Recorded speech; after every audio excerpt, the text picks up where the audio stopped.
X2 dalam selang tersebut X1 kurang dari X2 mengakibatkan f X1 kurang dari fx2. Suatu fungsi f dikatakan turun pada suatu selang jika untuk sembarang dua bilangan x1 dan x2 dalam selang tersebut x1 kurang dari x2 mengakibatkan f x1 lebih dari f x2. Adapun rumus fungsi naik intrinsic function yaitu sebuah fungsi dikatakan naik pada suatu interval jika untuk setiap dua titik x1 dan dalam interval tersebut di mana x1 kurang dari x2 berlaku f kurang x1 kurang dari sama dengan f kurang x2 kurang. Dan jika terdapat tidak sama ketat yaitu fx1 kurang dari fx2 fungsi disebut naik ketat atau strictly increasing. Dan grafik fungsi naik cenderung miring ke atas dari kiri ke kanan.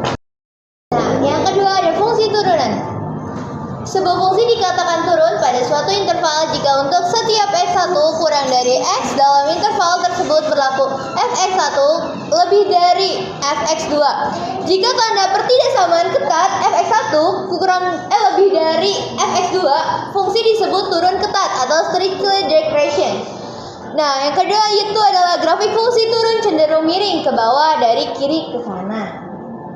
Lalu ada hubungan dengan turunan atau derivatif, yaitu dalam kalkulus kita dapat menggunakan turunan pertama untuk menguji kenaikan dan turunan fungsi, yaitu jika f inverse x lebih besar dari 0 pada interval 1, maka fx naik ketat pada 1. Jika f inverse x kurang dari 0 pada interval 1, maka fx turun ketat pada 1.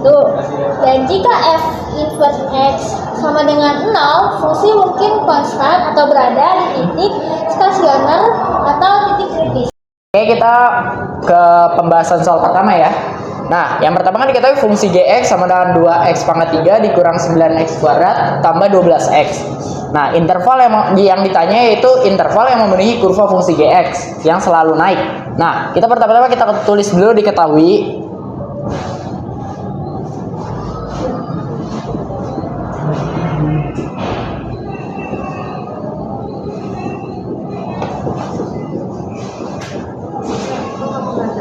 Nah, setelah kita tulis diketahui, kita tuh harus nyari yang namanya fungsi turunan pertamanya.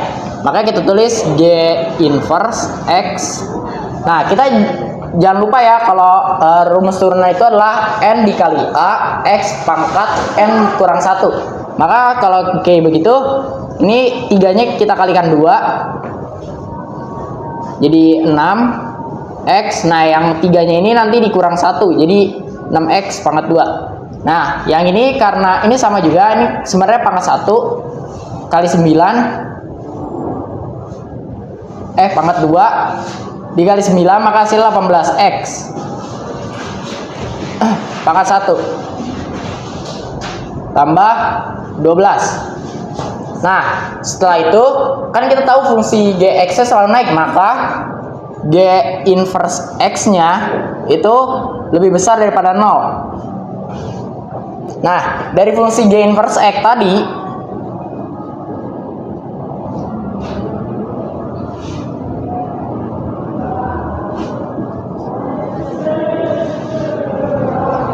ini kan semuanya kelipatan angka 6 ya. Jadi kita bagi 6 aja. Kita sederhanakan dengan cara dibagi 6. Nah, maka dia tuh jadi X kuadrat dikurang 3X ditambah 2. Nah, setelah kita ketemu ini, maka kita faktorkan aja ya. Jadi X min 2 X min 1. Nah, setelah itu kita cari hasilnya, maka X itu min 2 sama dengan 0, maka X sama dengan 2.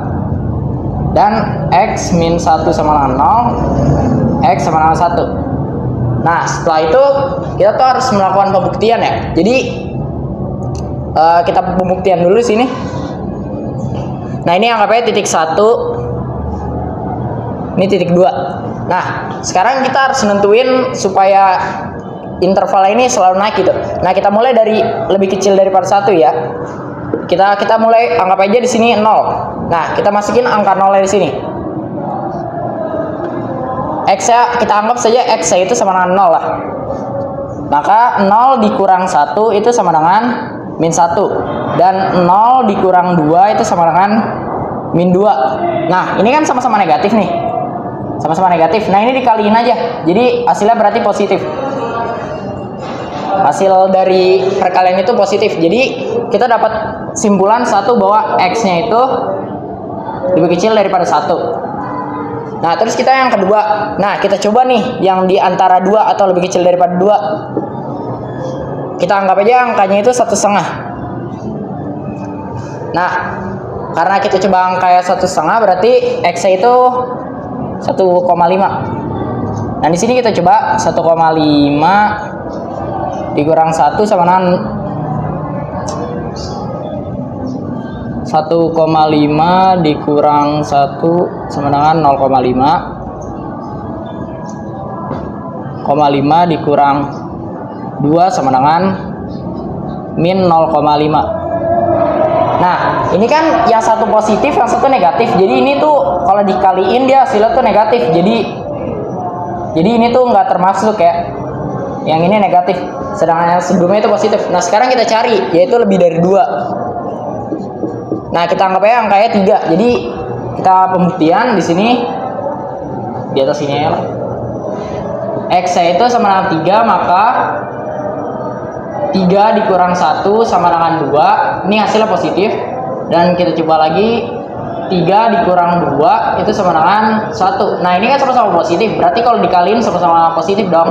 Nah, simbol yang kita dapat berarti X-nya itu harus lebih kecil dari 1 sama atau X-nya itu lebih besar daripada 2.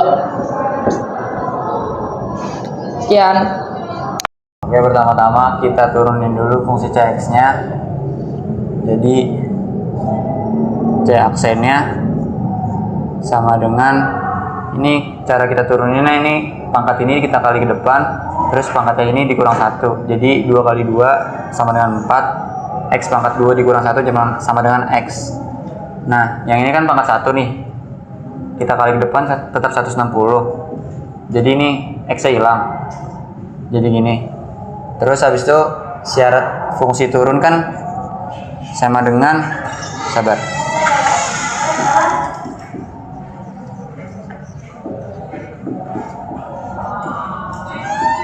sama dengan C aksen X kurang dari 0. Jadi kita masukin aja yang ini. Jadi 4x min 160 kurang dari 0. 4x kurang dari 160.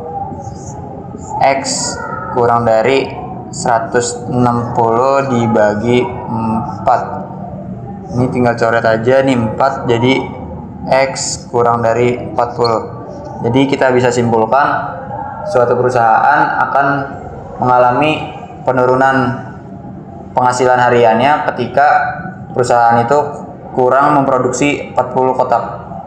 Gitu. Selanjutnya implementasi kehidupan sehari-hari. Implementasi fungsi naik dan turun dalam aljabar digunakan untuk memodelkan perubahan dinamis dalam kehidupan sehari-hari. Fungsi ini ditentukan melalui turunan pertama di mana f inverse x lebih dari 0 menunjukkan fungsi naik dan f inverse x kurang dari 0 menunjukkan fungsi turun. Sehingga dapat dimanfaatkan untuk memprediksi tren dan melakukan optimasi. Penerapannya meliputi analisis keuntungan bisnis yang meningkat atau menurun. Seiring perubahannya penjualan, laju pertumbuhan populasi, perhitungan kecepatan kendaraan, pemantauan perubahan suhu, serta analisis fluktuasi harga pasar seperti saham dan inflasi. Oke, begitu sekian dari kami. Perkenalnya